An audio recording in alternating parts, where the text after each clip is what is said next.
satu gerakannya. Jadi movement-nya yang direpresentasikan sama Jakarta. Lembaganya LMI, tapi gerakan sosial itu sangat.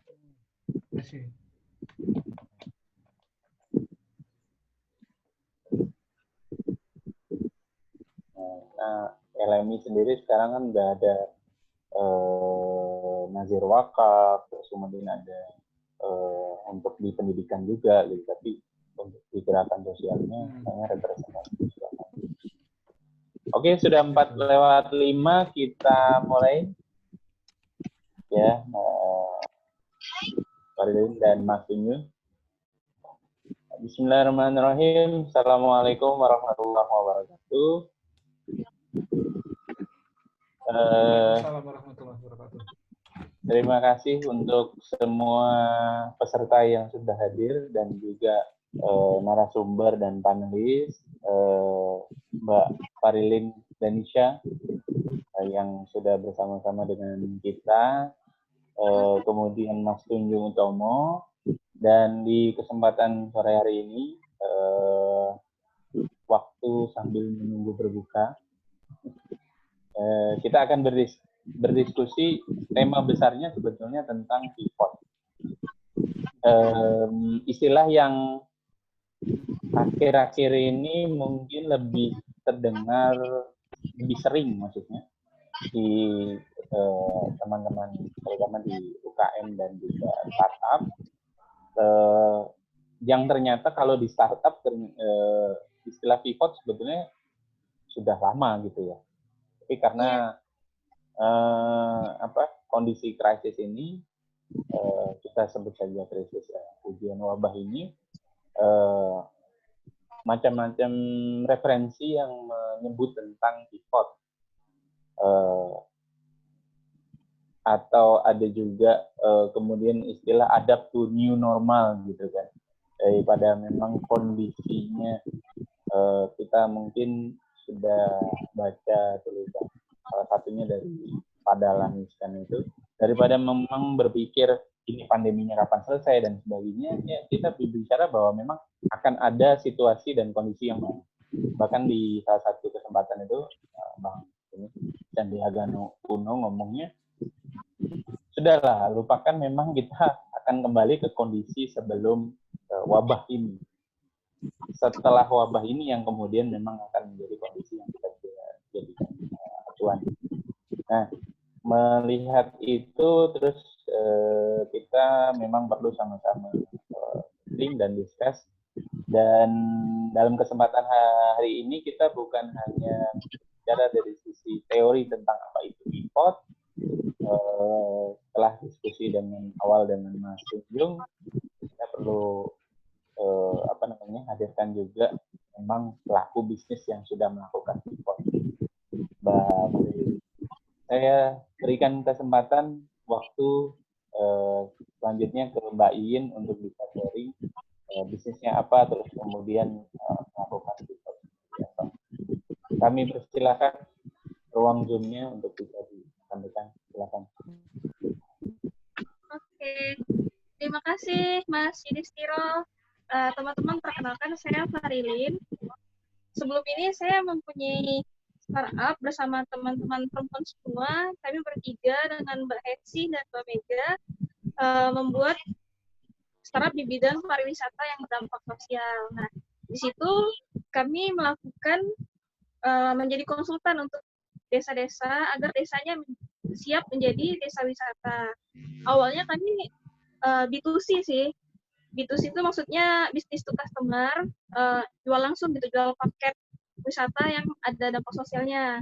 Nah, namun ternyata setelah dijalani, yang lebih diterima oleh pasar itu lebih ke B2B atau B2G, yaitu ke bisnis atau ke government atau ke organisasi. Sebelum ini kami sempat bekerja sama dengan pemerintah Provinsi Bangka Belitung, Pemkab dan Pemdes, dan juga organisasi mahasiswa mungkin ya, organisasi luar negeri lah. Nah, dalam program Wonderful Bangka Belitung, kami mendatangkan 20 turis dari luar, dari 17 negara selama 3 bulan. Januari, Februari, Maret tahun kemarin, mereka akhirnya menjadi turis tapi sambil ngajarin warga gitu. Mereka ada yang punya pengalaman sebagai videographer, sebagai desain grafis, sebagai tourism development. Jadi benar-benar desa itu disiapkan agar bisa siap dijual gitu. Nah, siap dijual, siap untuk menjadi desa wisata. Namun seiring berjalan waktu sekarang kan COVID nih. Jadi semuanya berubah. Semuanya menjadi new normal yang menurut kita dulu belum terbiasa dengan yang seperti ini sekarang menjadi normal yang baru. Oleh karena itu, social tour pun berubah menjadi social startup. Jadi tetap ada value yang kita angkat, yaitu menghasilkan dampak sosial, walaupun mungkin secara turnya sedang vakum dulu, sedang libur dulu. Nah, apa yang kami lakukan diantaranya adalah membuat bisnis baru yang berhubungan dengan COVID-19. Nah, landasannya itu karena satu, startup harus tetap jalan, walaupun mungkin beda yang dikerjakan. Kemudian, startup itu harus fast respon, agar bisa menjadi perubahan dalam segi kebaikan. Dan yang ketiga, startup memetakan hal apa yang dibutuhkan sekarang, dan memilih, kan kita metain nih, tapi belum tentu semuanya bisa kita lakukan. Ya kita lakukan yang kita bisa aja, yang nggak kita bisa lakukan, nggak apa-apa, orang lain aja yang lakukan. Nah, untuk saat ini, awalnya si social tour tadi produknya itu jualan paket-paket wisata yang berdampak sosial, jualan jasa konsultan wisata desa, jualan jasa pelatihan terkait wisata, ya training juga ada juga sih, tapi yang masih berhubungan dengan pariwisata. Pivotnya itu jadi startup bertujuan menghasilkan manfaat sosial, produknya membuat program-program terkait COVID akhirnya. Satu, membuat disinfektan chamber untuk didonasikan ke daerah-daerah. Nah, ini sebenarnya inisiatornya itu alumni Teknik Unsri dan Pendidikan Fisika Unsri gitu. Jadi kami ya sama anak-anak Universitas Sriwijaya sering ada grupnya, yaudah kita ngapain gitu kan, apa yang bisa kita berbuat, ada yang ada elektro, yaudah kita bikin mesin desinfektan. Nah, alhamdulillah untuk saat ini karena yang sekarang kami banyak berada di Jakarta, disambut oleh Fakultas Teknik UI. Akhirnya Fakultas Teknik UI mau bekerja sama untuk meneliti apakah ini efektivitasnya gimana nanti, dan juga membantulah untuk prototipe awal-awal pertama gitu. Kemudian yang kedua, kami juga berhubung saya alumni teknik kimia, jadi mempunyai kemampuan untuk meracik-racik. Karena sekarang hand sanitizer mahal, apalagi waktu awal-awal tuh sampai gila-gilaan. Kita membuat hand sanitizer dengan harga normal khusus untuk didonasikan atau pesanan tenaga kesehatan. Jadi memang kita melihat untung ya kalau misalnya kita mau jualan mahal, tapi ya pakai hati nurani gitu. Jadi kita membuat hand sanitizer khusus donasi. Nah, terus yang ketiga, terkait yang penting nih, maksudnya kita nggak mungkin terus-terusan kayak gini, kita harus ambil bagian apa yang bisa kita lakukan. Nah, corona ini kan belum ada obatnya. Nah, gimana cara, walaupun mungkin kita nggak mungkin bisa bikin obatnya, jadi ya kita carilah apa yang bisa kita berikan gitu. Jadi tim social startup meneliti tentang zat yang bisa menjadi obat corona. Dalam hal ini penelitian dilakukan berdasarkan cari literatur di internet maupun sekarang sebenarnya saya dulu penggiat probiotik. Nah, probiotik yang sempat saya buat dulu waktu masih di Bangka Belitung sekitar 2015 gitu, memang udah banyak khasiatnya tuh, bisa untuk mengobati diabetes, kanker, kista, dan lain-lain. Nah, akhirnya kami trial dan alhamdulillah tidak error itu ke pasien corona. Nah, bersama dengan tim peneliti UIN Bandung, komunitas probiotik Indonesia ini, kita cobain lah ke orang-orang yang positif. Alhamdulillah sembuh. Saat ini sudah 8 sih yang benar-benar diteliti banget tuh sama UIN Bandung. Sembuh 8 orang, Jakarta dan Bandung. Kalau saya sendiri, saya bikin juga, saya membuat, saya membagikan ke teman-teman yang PDP, alhamdulillah 2 sih yang udah benar-benar sembuh. Tapi PDP sih, jadi PDP sembuh. Terus kalau yang positif 3 sedang dicobakan di Cikarang baru beberapa hari yang lalu.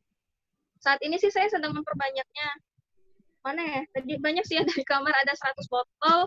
Mau dikirim ke Bangka, harusnya hari ini saya kirim, tapi ternyata hari ini libur. Libur jadi belum terkirim, jadi ya udah di freezer dulu, besok dikirim. Mudah-mudahan mau bisa gitu diterapkan ke para pasien, jadi berdasarkan data gitu. Jadi benar-benar ada ada buktinya gitu kan. Jadi ya mudah-mudahan lah ini bisa menjadi ikhtiar. Nah, terakhir kita kan bukan hanya tentang COVID-nya. Kalau tadi kan tentang COVID-nya. Nah, sekarang faktor-faktor yang masih berhubungan dengan COVID. Jadi saya sempat cerita tadi, saya bekerja sama dengan tim Fakultas Teknik UI. Mereka punya pengabdian masyarakat. Nah, mereka punya desa, namanya itu Desa Bungin. Nah, Desa Bungin itu desa pesisir gitu di Bekasi. Nah, dalam rangka mengupayakan desa pesisir yang siap dalam menyikapi corona. Jadi, awalnya pembinaan dengan Desa Bungin ini kerjasamanya mau bikin jadi desa wisata pesisir teknologi gitu. Jadi kayak ada pantai, ada energi terbarukannya, ada sel surya, ada baling-baling pembangkit listrik, apa lagi ya? Intinya ada rumah-rumah powerhouse gitu, ada UKM yang produksinya itu dari energi terbarukan. UKM-nya namanya bandeng ngorot, jadi ikan bandeng yang dibikin kayak dikeluarin tulangnya terus diisi lagi. Nah, jadi kita menyiapkan desa ini kan nanti bakal kan sudah terisolasi nih, tambah terisolasi, desa terpinggirkan, jauh pula di dalam. Tambah pula sekarang kondisi lockdown. Nah, jadi kita menyiapkan mereka dengan cara pertama tanggap COVID, tetap menyiapkan tempat cuci tangan, hand sanitizer, disinfektan, mengamankan keluar masuk desa gitu, menyarankan pengamanan keluar masuk desa, terus juga menyiapkan kesiapan ekonominya dengan cara men-scale up UKM yang sudah ada tadi, contohnya Bandeng Rorot, kemudian menyiapkan ketahanan pangan warga, sedang disiapkan pelatihan-pelatihan, jadi kayak bagaimana berternak lele di rumah, bagaimana membuat kecambah di rumah, sayur di rumah, jadi lebih ke persiapan lah. Takut kan, maksudnya ya dengan kondisi lockdown di mana-mana seperti itu kan. Kemudian terakhir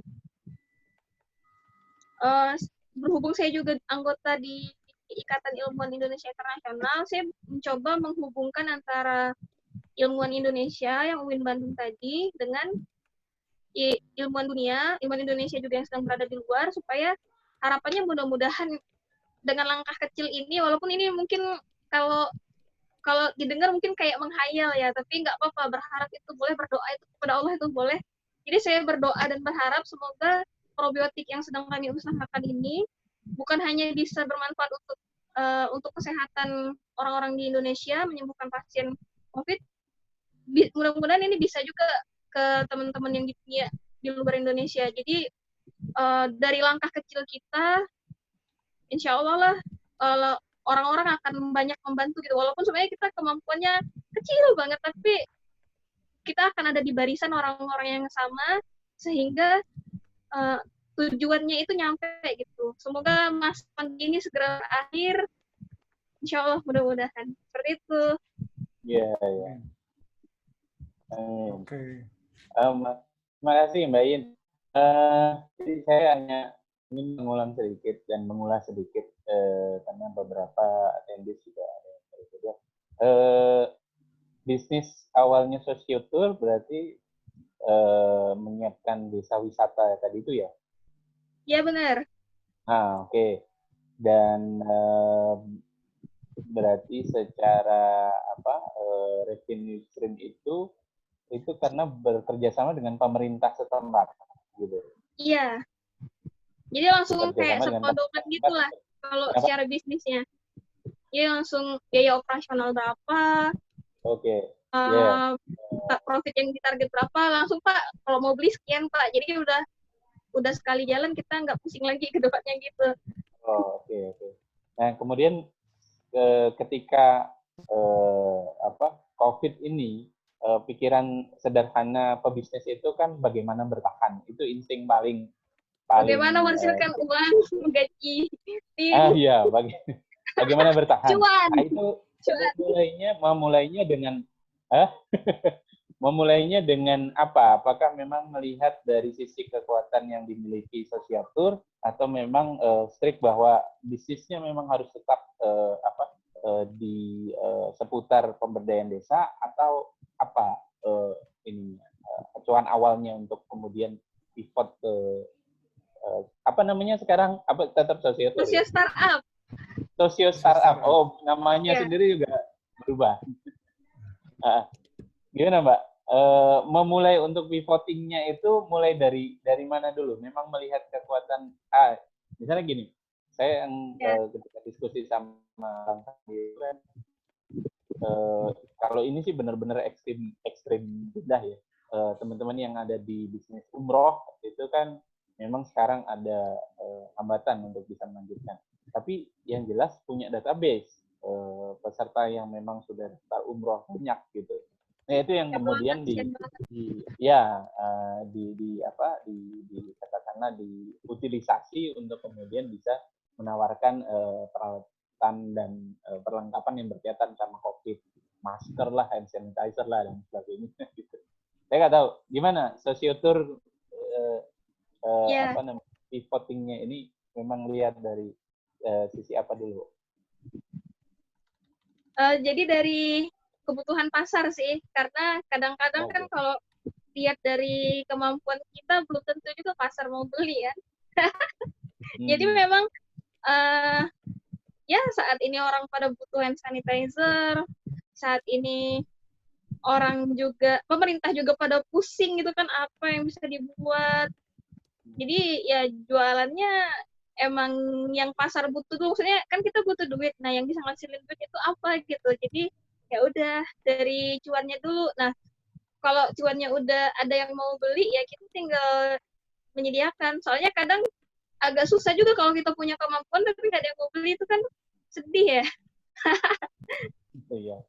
Tapi yang entah itu key resources ataupun key partner yang dipertahankan itu tetap ada ya, maksudnya entah itu desa atau pemerintah lokal itu artinya bermainnya masih di sekitar itu. Iya benar. Karena sudah punya database pemerintah, jadi kepake sih. Jadi memang track record itu sangat membantu gitu. Jadi kalau track record kita sebelum-sebelumnya sama klien itu bagus, jadi mau kita berubah bisnis kita berubah jadi apa, mereka welcome gitu. Jadi faktor ya memang sih faktor orang dalam tuh ngaruh banget. Mau nggak mau di dalam bisnis itu tidak bisa dipungkiri. Iya. Jadi kita bicara realita ya.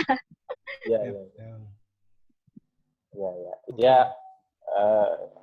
Ya orang dalam itu kan terminologi untuk bisa bicara bahwa kita memang ada partner. Gitu ya. Iya, partner. Di apa namanya? Di Mas Lean Startup. Saya pikir langsung aja juga waktunya ini.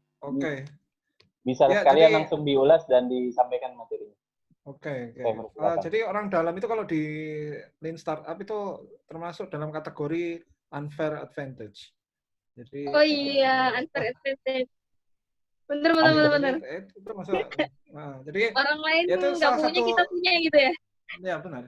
Itu salah satu resource dari sebuah startup gitu. Jadi memang diakui bahkan kalau perlu dilembagakan. Jadi aku menyiapkan satu slide pendek ya.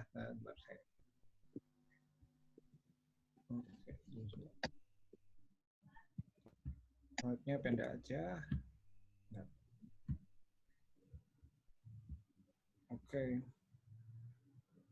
Jadi pendek aja. Jadi mungkin aku cepat aja.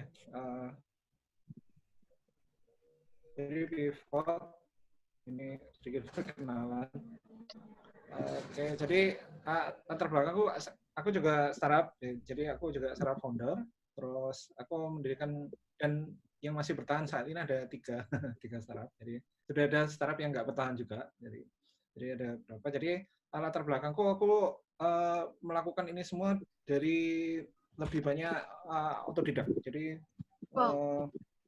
entrepreneur otodidak, terus jadi aktivis otodidak, yang pasti nggak ada ke sekolahnya. Terus jadi orang data specialist itu aku juga kebetulan otodidak. Jadi apa ya? Aku kuliahnya tidak ada hubungannya dengan pekerjaan yang sekarang. Jadi mungkin karena saya sebagai orang otodidak itu, saya pada posisi di mana ini ya, kalau orang otodidak itu kan cari sendiri jalannya ya, harus menemukan jalan, akhirnya bisa muncul dan kemudian berkembang dan kemudian bertahan gitu. Mungkin kalau teman-teman yang pergi ke sekolah bisnis, pergi ke mereka sudah ada rumus-rumusnya gitu. Nah, saya ini contohnya pengaruhnya bahwa saya otodidak itu, kemarin aku itu menemukan bahwa kita pivot nggak boleh sembarangan, harus berdasarkan BMC. Itu aku belum baca bahwa memang harusnya rumusnya kayak gitu, Mas. Ceritanya kayak gitu. Dan setelah aku baca-baca ternyata benar gitu. Nah, jadi mungkin posisiku aku lebih banyak apa ya, membaca dari pengetahuan jalanan gitu. Saya mungkin gabungan antara sedikit tentang konsepnya dengan pengalaman menjalankan bisnis. Oke. Jadi ini beberapa yang sudah pernah aku kerjakan. Jadi aku memang orang IT ya, kebanyakan aku memang bisnis dan pekerjaan di IT, terutama di data. Jadi karya-karya sebelumnya ini adalah yang terkait sama AI, Artificial Intelligence and Machine Learning. Oke. Terus, jadi kita masuk ya. Ini ada guyonannya ya. Jadi di majalah New Yorker itu ada guyonan, ada karikatur bahwa pivotnya, I'm not leaving you, I'm pivoting to another man, gitu. Selingkuhnya gitu. Jadi aku nggak ninggal kamu. Tapi sebenarnya, jadi kita mulai dari ini ya, Winston Churchill. Kenapa kita perlu pivot dan BM? Itu pertama adalah kita balik ke bahwa yang pertama kita harus merencanakan. Yang tidak merencanakan maka, yang gagal merencanakan maka sama seperti merencanakan kegagalan. Terus kemudian, nah ini sebenarnya pencipta atau pencetus istilah pivot pertama itu adalah si ini penulis buku Eric Ries ya. Mungkin teman-teman yang di startup mungkin sudah bukan sesuatu yang asing lagi. Jadi bukunya mungkin sudah jadi buku kayak semacam kitab sucinya. Jadi beliau ini yang mencetuskan pivot itu. Jadi change in strategy without change the vision. Visinya tetap. Jadi misalnya dalam kasusnya Mbak Iin, Sociotour itu ada, dari tak baca di Instagramnya, salah satu ininya kan adalah social impact-nya ya kan. Jadi semula visinya itu ingin menjalankan, ingin menimbulkan social impact lewat pariwisata yang sustainable. Ya, yang kutangkap seperti itu ya. Kayak gitu ya Mbak ya. Nah, jadi tetap, jadi keinginan untuk menimbulkan social impact yang positif itu tetap, tapi sekarang strateginya dirubah. Itu yang namanya pivot. Jadi bukan visinya yang berubah. Jadi misalnya aku sekarang ingin bekerja yang nggak hanya keuntungan untuk diriku, tapi juga menimbulkan social impact, ya kan? Terus berubah, karena corona nih aku jadi ini aja deh penyanyi dangdut, nah, kan itu beda sama sekali gitu. Jadi itu berarti visinya berubah. Nah kemudian uniknya sebenarnya Eric Ries ini mahasiswa dari Pak Steve Blank. Steve Blank itu sebenarnya dosennya Eric Ries yang kemudian justru jadi salah satu evangelis dari konsep yang ditemukan oleh mahasiswanya, yaitu Lean Startup. Nah, jadi yang disebut pivot itu bukan sembarangnya. Pivot itu adalah perubahan substansi, jadi perubahan yang substansial in one or more of 9 kotak dari BMC, gitu ya. Oke, kita akan masuk, karena kita sudah disebutkan BMC-nya, makanya kita masuk ke BMC.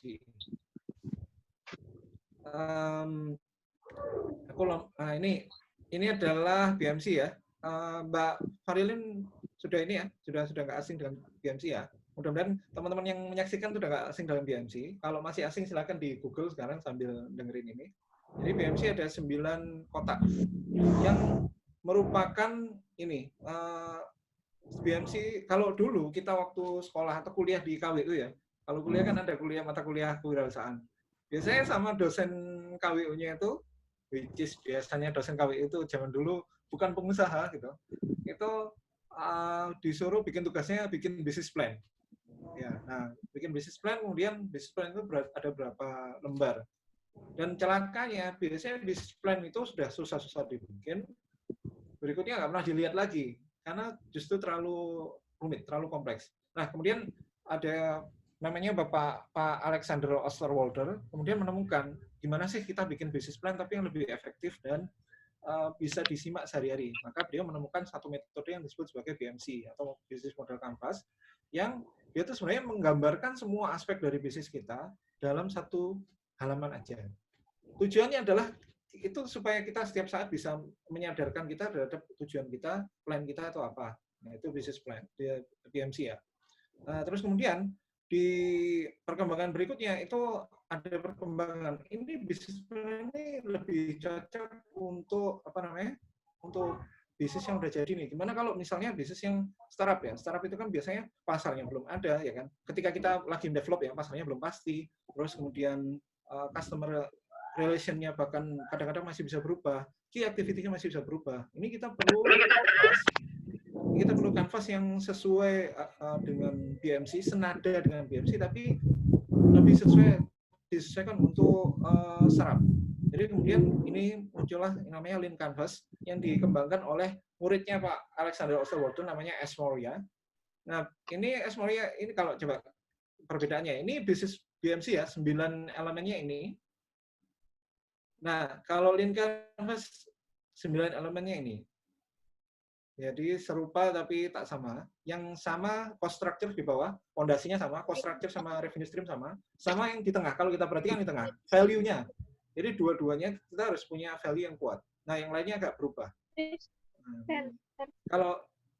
Kalau yang BMC customer segment, terus kalau Lean Canvas customer segment ditambah, kira-kira yang akan adopt paling awal apa? Nah, nanti kita masuk ini untuk kasusnya Mbak Farilin gimana ya untuk itu. Nah, oke. Terus kemudian di mana sih posisi posisi BMC sama Lean Canvas itu dalam pengaruhnya terhadap ini ya, sebuah startup. Jadi ketika kita mendirikan sebuah startup itu kan kita salah satu bagian besarnya itu kita ada strategi produk. Jadi product development, ada business development, ada market development, ada team development. Nah, biasanya yang paling besar itu ada dua ini. Jadi business development sama product development. Maka posisinya seperti ini. Jadi di slide kita lihat ini juga nggak asing ya, untuk ideation ada research dan seterusnya. Terus kemudian dari research itu kita nemu ini ya customer mapping, customer empathy mapping, terus kemudian UVP. Kemudian kita dari UVP itu kita bisa menentukan produknya seperti apa. Oke. Dari UVP kita akan nyabang jadi dua. Yang pertama adalah untuk produknya, yang kedua kita ke bisnisnya. Oke. Dari situ kita ke produk dulu. Jadi kalau produk, terus kemudian dari UVP itu kita sudah bisa memetakan kira-kira user story-nya seperti apa. Orang akan menggunakan, konsumen itu akan menggunakan produk kita atau layanan kita itu dengan cara seperti apa, bagaimana mereka mengakses. Jadilah kemudian UI UX, terus kemudian feature list-nya dikembangkan menjadi produk. Oke.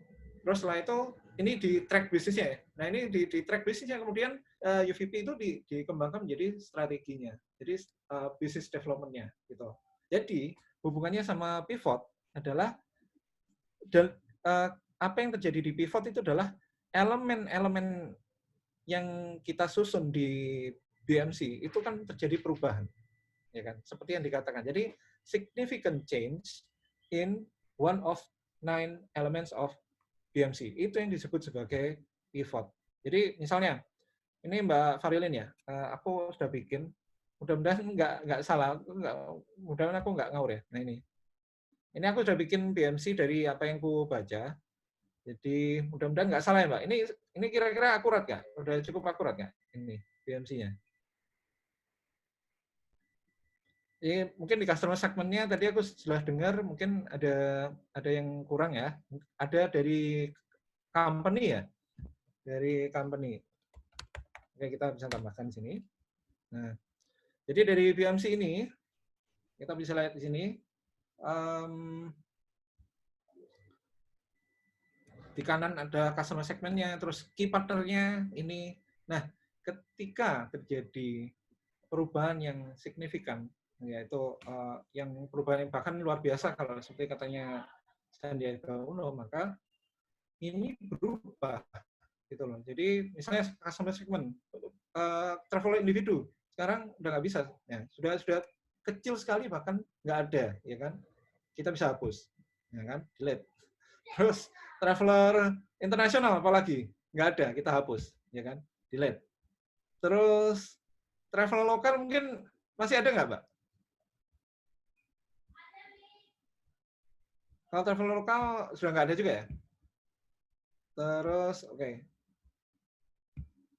Setelah itu, nah ini bahkan traveler kelompok kecil nggak ada. Kita ini ya, kita hapus. Nah, ketika mungkin tinggal travel lokal mungkin sedikit ya.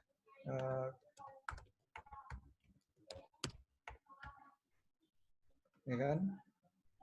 Maka mau nggak mau ini kan harus berubah. Jadi di tengah ketika ini berubah, maka yang lainnya pun berubah, ya kan? Sekarang key partner yang bisa diajak kerjasama mana aja? Perajin mungkin sekarang udah nggak ini ya, Bisa nggak semua produksi atau sih. mereka kesulitan. Kenapa? Masih semua ya? Ini masih semua sebelah kiri ini. Ini masih semua, oke. Perajin jadinya kita bisa tetap. Oke. Perajin malah kita alihkan. Oke, Ya. jadi kita tulis jadi tadi itu bilik camber itu ya. Oke, dialih. Nah, terus, nah ini berubah. Terus mana lagi yang berubah kira-kira? Activity-nya ini ya. Activity-nya, nah sekarang ini kan sebenarnya tourism. Tourism sudah sekarang nggak bisa dilakukan, maka kita ganti ya. Jadi kita bisa delete. Lagi, Terus, ya. Betul. Nah, kita masukkan baru apa tadi? Produksi ya. Produksi.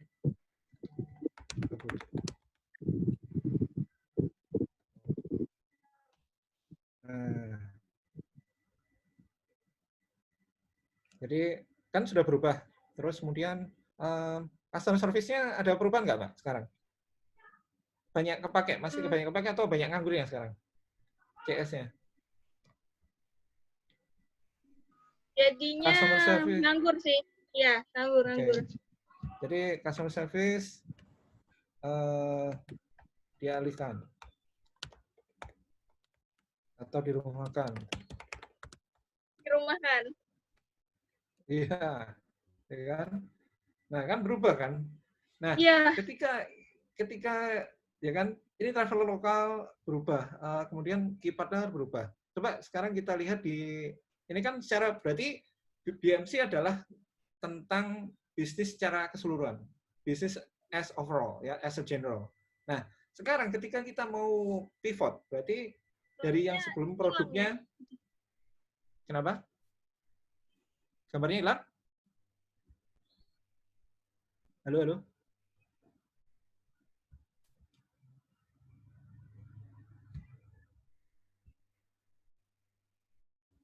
Hilang ya suaranya. Suara saya hilang, Mbak ya? Oke, bentar. Ganti mikrofon.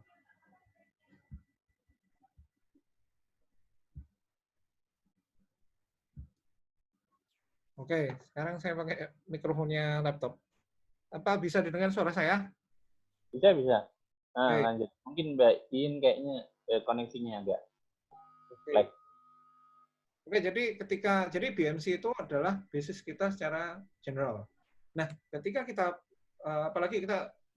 kita pivot, startup yang berbasis produk, seperti yang punyanya Mbak Iin, jadi kan produk semula itu apa? Tour ya. Produk semula tour. Nah, ketika tour sudah tidak bisa dieksekusi lagi, maka pivotnya itu menghasilkan produk baru. Nah, ketika menghasilkan produk baru, berarti kita masuk ke LC atau Lean Canvas. Lean Canvas diperuntukkan lebih untuk pengembangan produk. Coba kita lihat LC-nya ya. Nah, ini aku sempat oret-oretan tadi. Aku ingin lebih interaktif aja. Jadi coba kita lihat. Nah, ini yang kelihatan di sini adalah problemnya berubah, ya kan? Problemnya berubah dari problem yang dipecahkan oleh produk sebelumnya yaitu tour. Sekarang traveler yang ingin traveling nggak ada. Traveler company yang traveling nggak ada juga. Traveler internasional bule-bule nggak ada karena mereka ada ini travel ban, ya kan? Nggak ada pembatasan travel dari pemerintah masing-masing. Berarti problemnya berubah, ya kan? Nah, ketika kita mendirikan sebuah startup, tujuannya adalah untuk memecahkan problem. Ketika problemnya berubah, maka dengan sendirinya udah bisa Mbak kelihatan ya? Kosong ya? Apanya? Yang kosong apa ya, Mbak? Kosong gitu. Iya, enggak. Ini ini Lean Canvas, Mbak. Jadi yang tadi, oke. Iya. Jadi ini ada.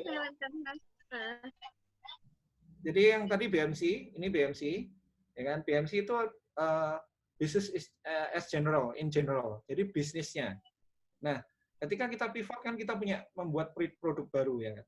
Semula produknya adalah tour. Nah, sekarang tournya sudah nggak bisa dijual lagi. Maka Mbak Iin tadi membuat atau berusaha menghasilkan produk baru. Bikin sanitizer, terus bikin apa tadi yang desa tangguh ya, desa tangguh di Bungin. Bungin itu yang pulau yang padat itu ya, kalau nggak salah. Oke. Nah, ini kemudian ketika kita berusaha membuat produk baru, ketika kita pivot kan ada produk baru yang kita hasilkan. Maka kita masuk ke Lean Canvas. Lean Canvas itu kan, nah sebelah kiri ini kan problemnya berubah. Ketika problem berubah, maka solution di sini, kotak berikutnya di sebelah kanannya ini pasti berubah. Gitu. Nah, ketika solusinya berubah, kemudian key matrix-nya berubah, pasti, nah ini, tengah-tengah. Kenapa value itu di tengah-tengah adalah karena dia menghubungkan antara apa yang kita keluarkan di bawah ini, cost structure, dengan apa yang kita dapatkan di sebelah kanannya, revenue stream-nya. Gitu. Orang mau mengeluarkan duitnya, atau biaya, atau sumber dayanya, ketika dia merasa mendapatkan value. Ya kan? Value itu bisa apa aja. Jadi nggak harus, misalnya tadi Mbak Iin kerjasama sama Fakultas Teknik UI, ya kan? Fakultas Teknik UI tentunya tidak berharap apa ya, nggak berharap untuk dapat tur pariwisata dan seterusnya. Mungkin bagi Fakultas Teknik UI, value yang dia inginkan adalah dia mendapatkan benefit. Benefitnya mungkin adalah misi pengabdian masyarakatnya dia tercapai. Kan salah satu dari tridharma perguruan tinggi itu kan pengabdian masyarakat. Buat dia, oke, ada pihak yang membantu saya untuk menjalankan misi saya sebagai kampus. Nah, buat dia itu adalah value. Buat dia itu adalah value. Maka kita bisa tambahkan di sini. Berarti value yang baru apa? Jadi berjalannya peran misalnya membantu pihak menjalankan. Nah, ini bisa. Kemudian solusinya tadi misalnya apa? Pembuatan hand sanitizer, memberdayakan kelompok masyarakat.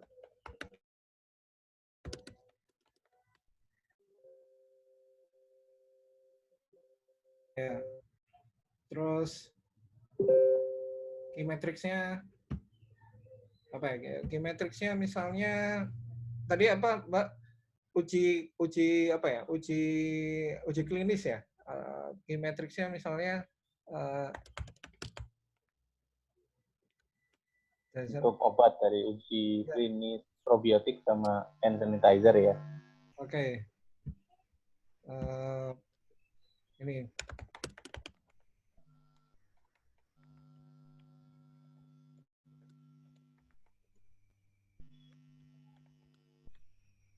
Oke. Key matrix-nya probiotik apa ya, aman secara toxicity misalnya. Karena toxicity terus setelah itu praklinik, setelah itu klinik ya. Gitu. Misalnya. Nah, Iya benar. ya. Nah, gini aja kan sudah kelihatan kan? Produknya udah kelihatan, ya kan? Value apa yang Iya. kita lihat. Nah, dari sini value yang kita buat, kita ciptakan di Lean Canvas ini kemudian bisa di-copy ke BMC-nya gitu. Kan kita perlu merubah value-nya apa, ya kan? Nah, itu caranya. Jadi kita copy aja. Gitu.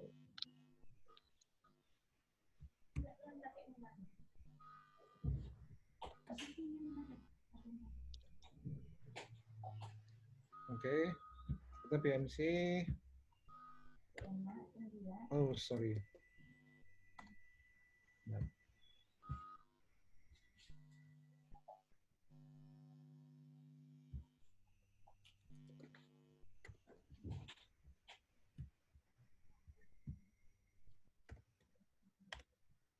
Nah, sudah ada value baru.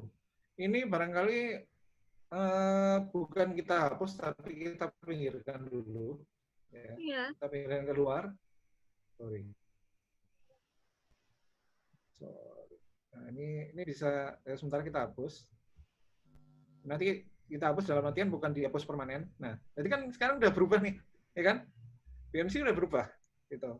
Jadi ada perubahan signifikan. Iya berubah. Jadi pivot adalah perubahan signifikan di elemen-elemen di dalam 9 elemen dari BMC. Nah, kan berubah kan? Nah, dengan value berubah kita sekarang bisa enak menentukan sebelah kiri. Key activity-nya apa sekarang? Kan bukan ini udah dialihkan, offline marketing udah berubah.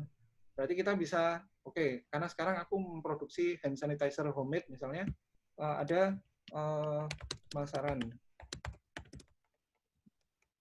Oke, terus ada riset probiotik. Nah, kan? Jadi dengan LC Lean Canvas kita rubah, kita bisa ini kan strategi produk kita berubah, maka dengan sendirinya kita bisa mendapatkan arahan untuk bagaimana perubahan strategi bisnis kita. Gitu. Nah, strategi bisnis kita yang menghubung antara BMC dengan LC adalah ada di ini yang sama-sama ini. Jadi yang pertama value proposition, terus kemudian cost structure-nya sama revenue stream. Maka yaitu kalau kita sudah menentukan di sini kan berarti ini ada biaya riset. Ya, terus kemudian ini dari penjualan, ya kan? Terus apa ya? Kalau probiotik itu konsumennya siapa? Bukan apakah pengguna akhir atau dari lembaga? Misalnya.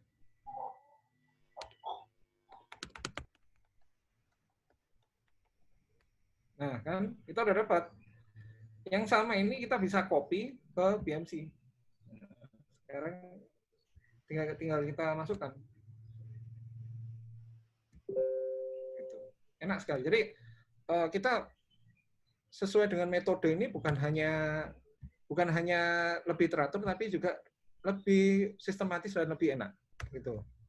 Jadi satu hal yang walaupun saya misalnya orang otodidak, tapi satu hal yang saya ambil dari teman-teman akademis itu adalah sistematika, gitu loh. Yang saya jadikan pelajaran untuk saya jadikan pelajaran itu adalah bahwa ketika kita belajar secara akademis, bukan ijazah, bukan nilai yang kita bawa, yang kita ambil, tapi sistem, kemampuan untuk berpikir sistem. Gitu. Jadi makanya saya mencoba menjembataninya akhir-akhir ini bukan kuliah di akademis, tapi saya coba short course. Jadi kalau tahun lalu saya short course di Apple, tahun ini saya short course di Bangkit, di Google, gitu. Jadi itu ya, itu sebagai gambaran untuk teman-teman pemirsa semuanya, teman-teman peserta semuanya bahwa pivot itu bukan sesuatu yang apa ya, kayak wangsit gitu. Bukan berdasarkan naluri, insting wangsit, tapi ada metodenya gitu loh.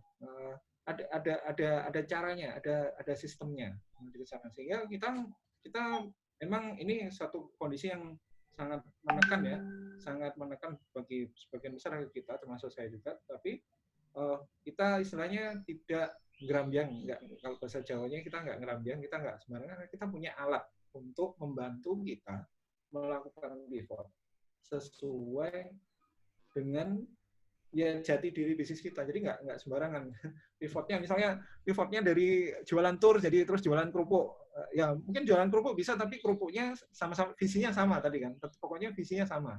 Kerupuknya diproduksi dengan pemberdayaan masyarakat gitu. Ya, ya. Visinya sama. Oke. Itu cukup clear ya. 10 menit jelang jam 5 ini, Mas. Jadi saya coba sedikit resum untuk kemudian nanti dari peserta ada yang mau ajukan pertanyaan atau discuss. Jadi kita sudah menyampaikan tadi, sudah tersampaikan tadi dari Mbak Ayin tentang bisnisnya Sosiotour yang awalnya memang di tourism, melakukan pembinaan dan pendampingan untuk desa wisata, dan itu kemudian bekerja sama dengan pemerintah untuk program-program pemberdayaannya. Dan kemudian dengan COVID pastinya terdampak, dan pivotingnya adalah tadi highlight yang saya tangkap betul dari Mas Tunjung adalah mempertahankan visi. Dan di case-nya Mbak Yin di Sosiotour itu keywordnya adalah impact ke di lingkungan atau desa dalam konteks sekarang ini, dalam konteks bisnis beliau, yang kemudian dari apa yang memang sudah dimiliki, kekuatan networking dan sebagainya, coba dilihat.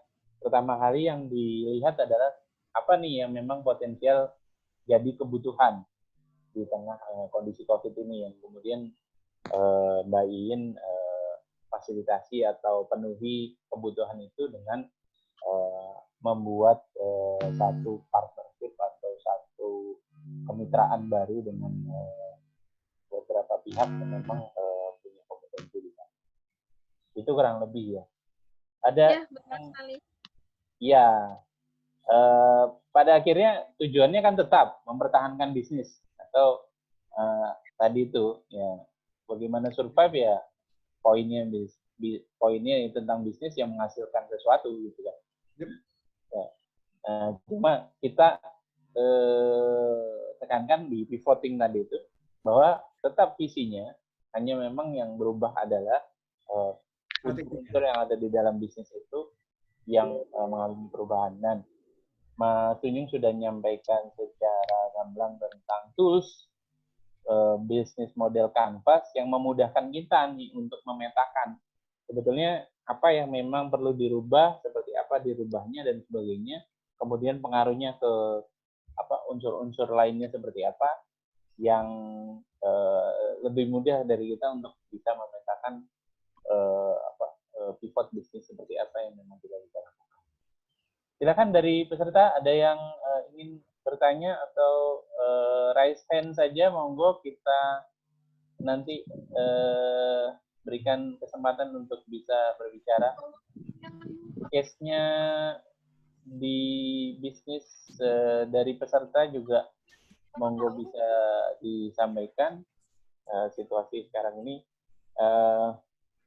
dengan segala macam keterbatasan, kita punya semangat bahwa selalu ada kesempatan bersama dengan kesulitan. Bagaimana dari peserta? Ada yang ingin bertanya ke panelis? Saya belum melihat ada pertanyaan.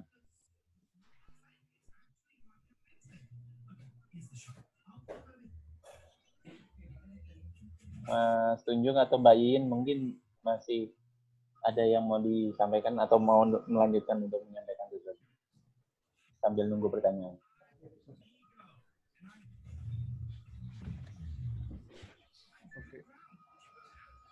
Ya, ada pertanyaan kah? Belum ada Mas. Oke, Monggo. ya. Mungkin melanjutkan atau Mbak Iin bisa dari apa yang disampaikan Mas Tunjung, ada yang ingin dikomentari? Ya. Boleh lihat screen-nya lagi nggak, Mas Tunjung? Oke. Ya, oke. Share screen yang tadi. Yang Lean Canvas. Lean Canvas, oke. Ini ya.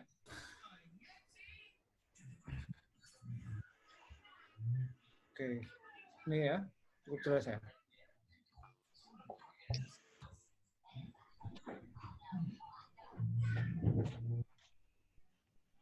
Oke. Ya. Berarti antara Lean Canvas dan BMC ini ada yang bisa disama-samain ya? Maksudnya Ya. itu tinggal dipindah-pindahin doang gitu. Betul. Jadi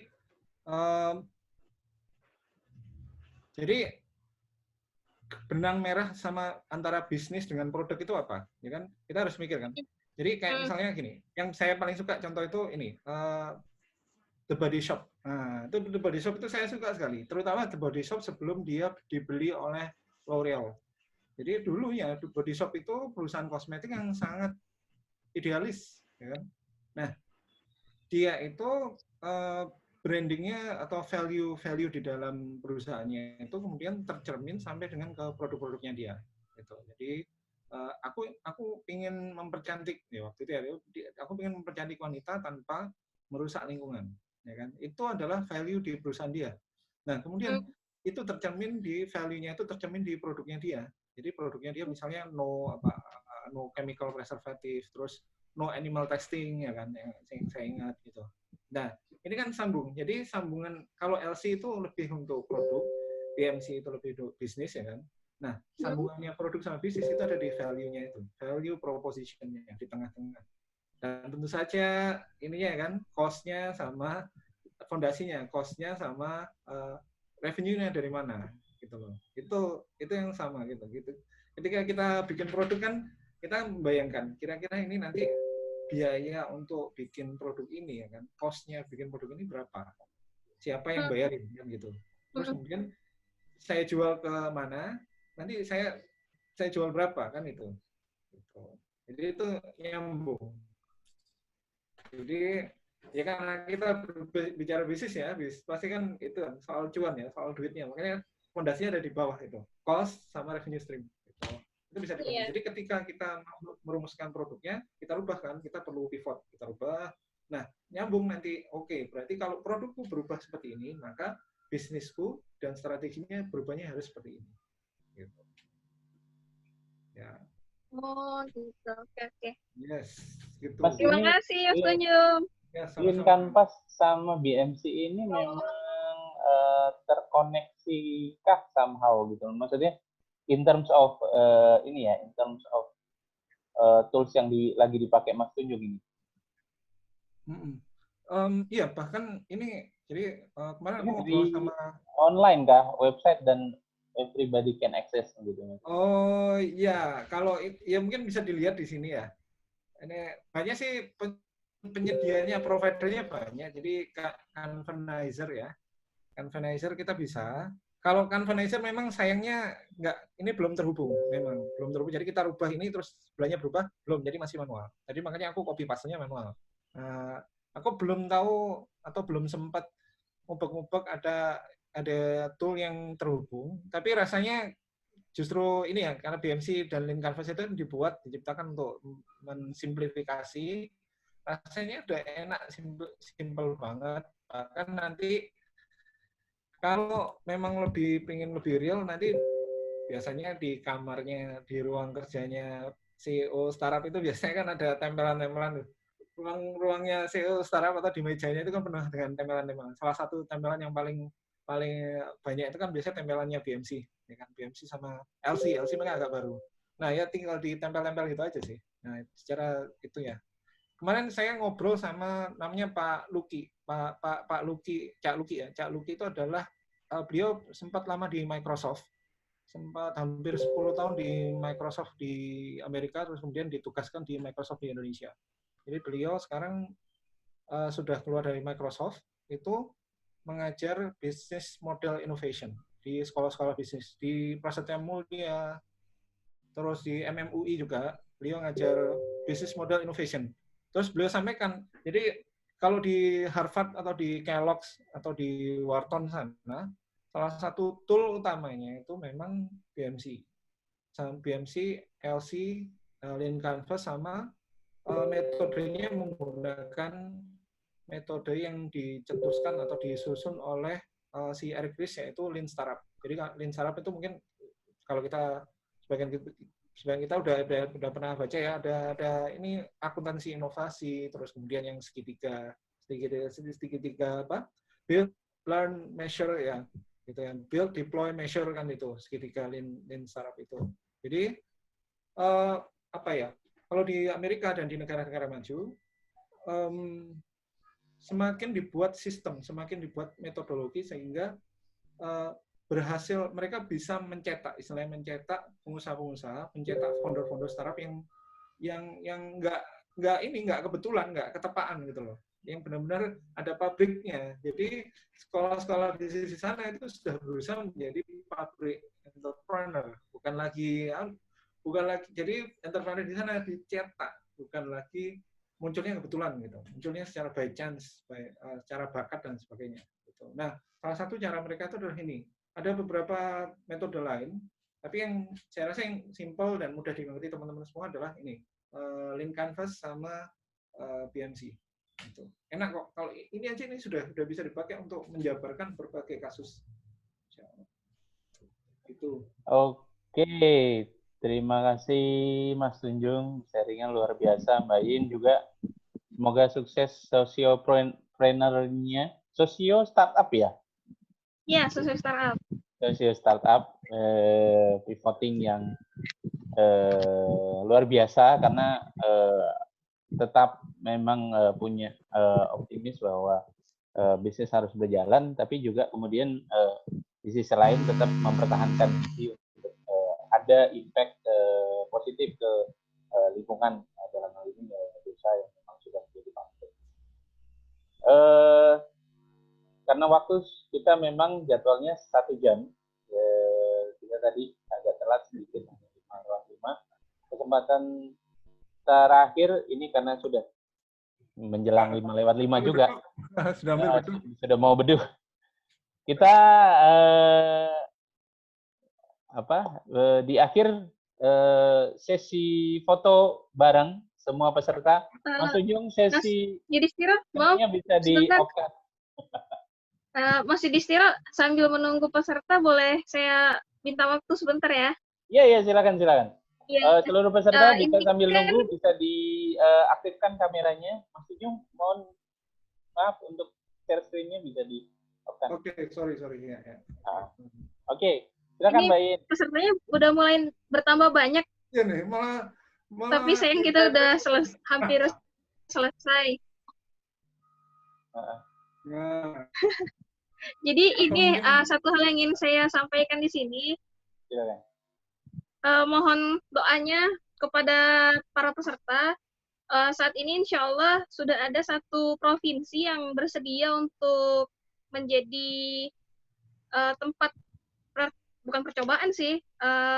Saya gali datanya lah. Jadi insya Allah saya akan mengirimkan 100 botol probiotik yang saya maksud tadi sebagai pemulih pemulih percepatan penyembuhannya, karena sudah ada 8 yang sembuh. Mudah-mudahan ini dengan pengolahan data pemberian kepada pasien-pasien yang di Provinsi Bangka Belitung, nanti datanya saya olah perkembangan perharinya bagaimana setelah diberikan probiotik itu, mudah-mudahan terbukti benar bisa gitu ngaruh, dan semoga bisa menjadi imunomodulator juga yang mencegah kalau kena pun jangan sampai tertumbang gitu. Seperti itu. Insya Allah.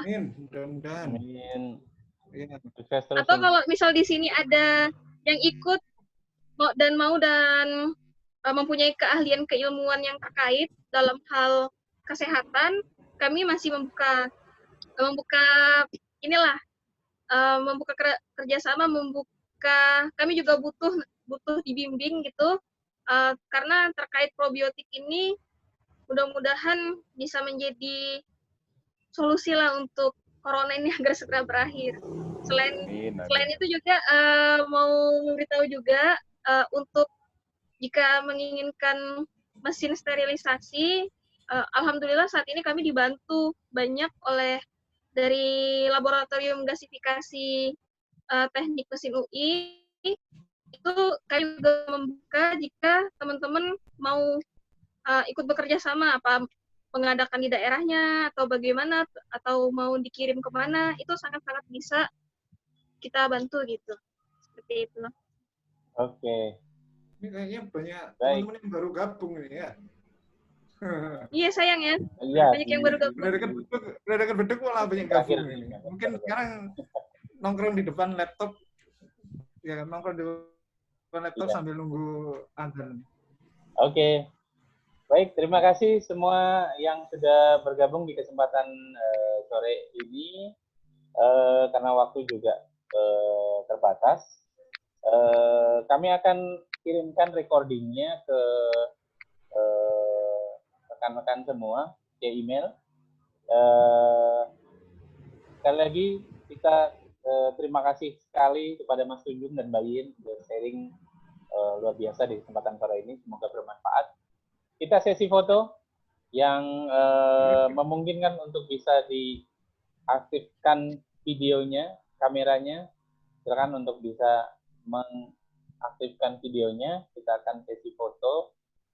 Sesi fotonya versi work from home ini kayak gini nih. Oke.